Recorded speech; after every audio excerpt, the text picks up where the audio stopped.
இன்னைக்கு நம்ம பார்க்க போற ஃபிஷிங் விளாக்ஸ்ல தண்ணி இல்லாத இடத்துக்கு கூட்டிட்டு வந்து அப்படியே தொக்க எடுத்துடலான்னு பாக்குறாரு. பட் அந்த மீனுக்கு ஐஸு கெட்டி போல்க. மீன் மாட்டலைங்க, அதுவும் பெரிய மீன்.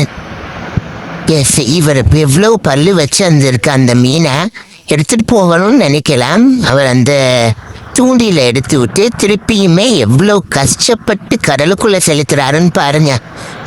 இந்த மாதிரி பெரிய பெரிய மீன்கள், கடல் வாழ் உயிரினங்கள்லாம் பார்க்க சப்ஸ்கிரைப் பண்ணிக்கோங்க. அது மட்டும் இல்லை, லைக் மட்டும் பண்ணிட்டு போறீங்க. மோர்னு சொல்லி கமெண்ட் பண்ணுங்க. ஏன்னா அடுத்தடுத்து ஃபிஷிங் விளாக் போடணும்ல, சப்ஸ்கிரைபர்ஸ் அதிகமானால் தான் போட முடியும். ஸோ நீங்கள் சப்ஸ்கிரைப் பண்ணிக்கோங்க. அடுத்த வீடியோ என்ன தெரியுமா?